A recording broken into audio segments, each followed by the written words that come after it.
Le 1er juillet prochain, nous serons une municipalité de plus de 16 000 citoyens. Ce nombre nous donne une force économique, une force politique et une force financière dont nous avons grandement besoin pour développer notre économie.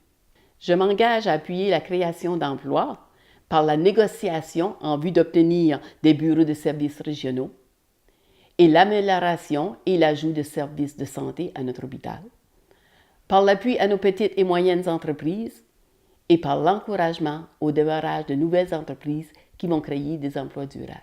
En ce qui concerne les petites et moyennes entreprises, le conseil municipal n'est pas celui qui va créer des emplois, mais il a la responsabilité de mettre en place des infrastructures et des incitatifs qui vont permettre à nos petites et moyennes entreprises de se développer. Nos petites et moyennes entreprises, c'est la clé de notre développement économique. Ils ont besoin de notre appui.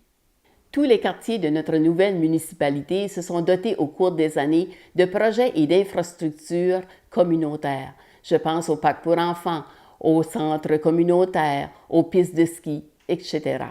Je prends l'engagement ferme de voir à ce que ces projets se continuent et s'améliorent. Et soyez assurés de mon appui pour travailler pour toutes les communautés, sans exception. Des accords ont été conclus avec le gouvernement lors de la création de la nouvelle municipalité. Ces accords sont très importants. Je veux m'assurer que ces accords soient appliqués partout sur le territoire.